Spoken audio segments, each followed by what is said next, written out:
Hari ini saya menggali lubang untuk memikirkan cara atasi masalah banjir dekat tapak studio saya ni. Alhamdulillah lah, sebab banjir dekat tapak studio ni jenis lalu je. Dia tak ada macam tempat banjir yang kuat lain.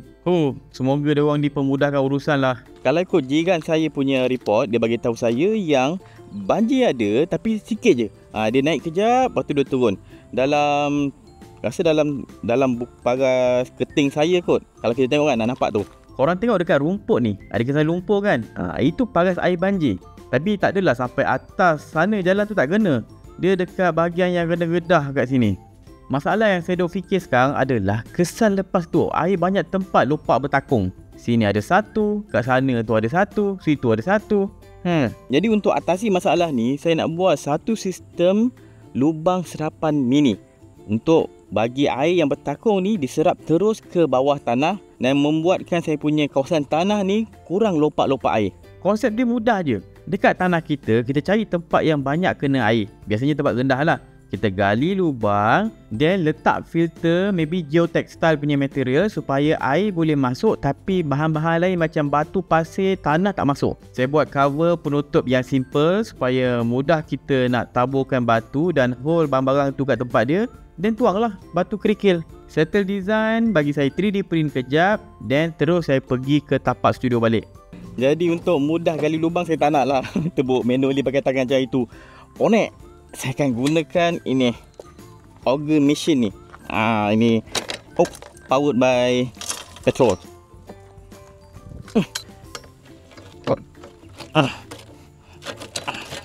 Kita lock. Okay. Okay, go on. Lock.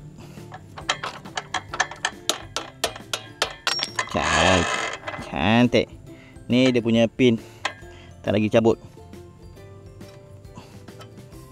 Sekarang kita pergi ke pot yang kita nak gali lubang.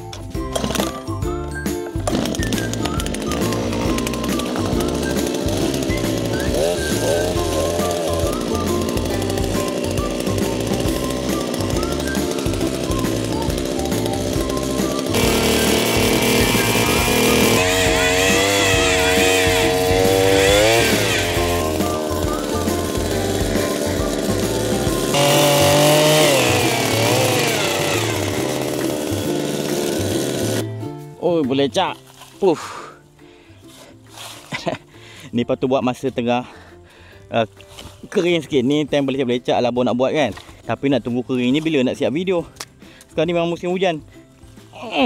Okay, sekarang sebelum saya letak isi apa-apa dalam lubang kita tadi tu, saya nak letak weed mat dulu. Weed mat ni tujuannya untuk Allah untuk menghalang saya punya tanah liat yang halus tu masuk ke celah batu dan buatkan batu-batu tu dah penuh dengan tanah liat. Tak nak, nanti kita punya serapan dah tak cantik. Sebab tanah liat ni dia lambat menyerap air.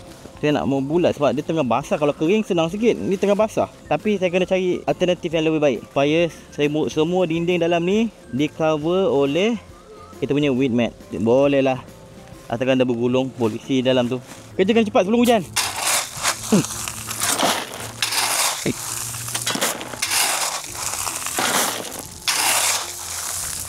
Batu ni saya nak letak dasar je.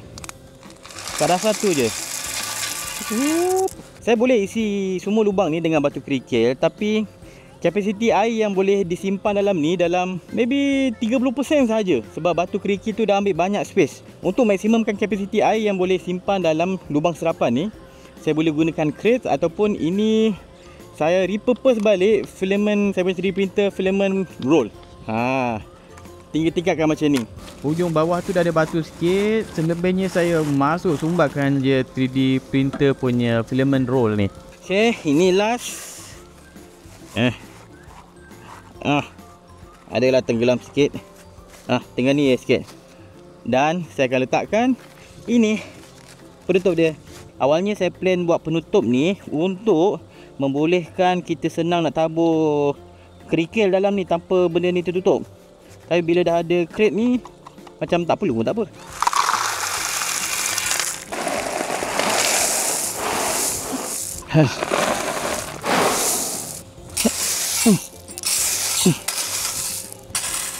Ini baru satu. Plan saya, setiap tempat yang rendah nak letak dalam 2-3 lubang resapan mini.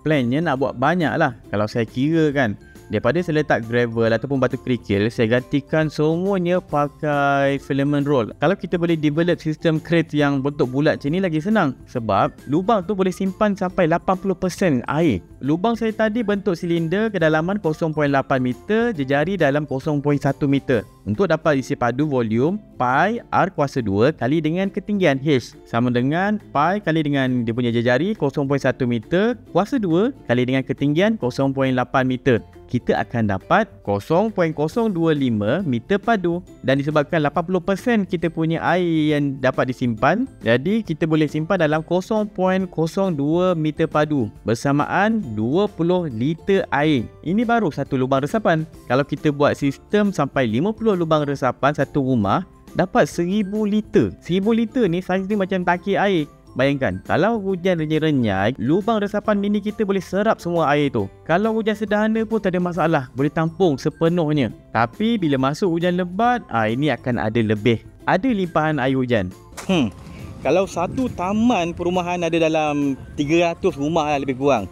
Sekali hujan lebat, dalam maybe 300,000 liter air dah diserap ke dalam bumi, terus ke bumi. Itu kalau satu taman perumahan. Kalau satu kawasan kita tu ada dalam 10 taman perumahan, sekali hujan lebat, dalam 3 juta liter air yang telah diserap terus ke dalam bumi. Untuk kawasan sebesar itu, setiap kali hujan yang lebat, bukan hujan biasa tau, hujan lebat betul, maybe dalam 4 ke 5 juta liter air hujan yang telah turun.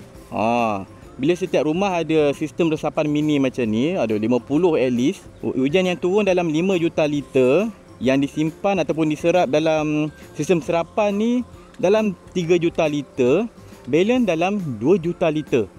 Balance ni yang akan pergi ke dalam longkang-longkang, pergi ke jalan raya, dia akan melimpah ke sana ke sini. Tapi sikit lah, kita dah kurangkan dalam 60% air yang sepatutnya sebelum ni 100% berlimpah ke sistem longkang-longkang kita ni. Sekarang dah tinggal 40% sahaja. Confirm dah risiko banjir tu kurang.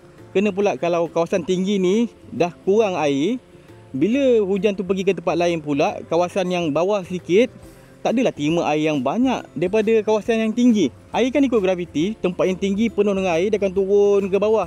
Bila kurang air ke atas, bawah ni pun kurang terima air. Dah dia orang kena handle hujan yang lebat tu. Kena handle pula balance hujan daripada tempat tinggi. Tu yang biasanya dekat hilir ni banjir. Bila pakai sistem resapan mini macam ni, kita punya kawasan rumah cepat kering lepas hujan, risiko banjir pun berkurang. Satu lagi ekstra, kita punya air bawah tanah kita bertambah. Bila sistem air bawah tanah ni sentiasa kita recharge semula, kurang risiko mendapan. Sebab bila bawah ni air kurang, tanah kat bawah tu akan memenuhi ruang yang dah kosong tu. Atas permukaan akan mendap ke bawah. Risiko tu kurang. Air bawah tanah tu pun kita boleh harvest, tak adalah pergi kering. Kalau kena cara tanah runtuh pun kita boleh kurangkan risiko dia. Korang rasa macam mana? Praktikal lah cara kaedah macam ni, sistem resapan mini ni. Saya rasa kalau benda ni dapat diinovasikan dan diaplikasikan secara meluas, secara bersistem, saya rasa banyak benda lah akan improve. Bila sebut tentang inovasi ni kan, korang tahu tak, program Innovaton musim ketiga dah nak start. Kalau tahun lepas kita dah tengok banyak inovasi-inovasi yang menarik daripada orang Malaysia, tahun ni ada lebih 2000 innovator yang join Innovaton musim ketiga. Tahun ni punya Innovaton akan start pada 6 Disember setiap Sabtu jam 9 malam di Astro-Ria, Astro Go, Astro Showcase dan Astro Vanaville. Okey, itu je. Saya harap saya punya perkongsian ni bermanfaat. Kalau nak tengok banyak lagi video education yang menarik, boleh pergi ke YouTube channel Berani Buat. Subscribe kali, jumpa dalam next video. Saya Muhammad Syafiq. Assalamualaikum. Banyak lagi nak buat lubang ni.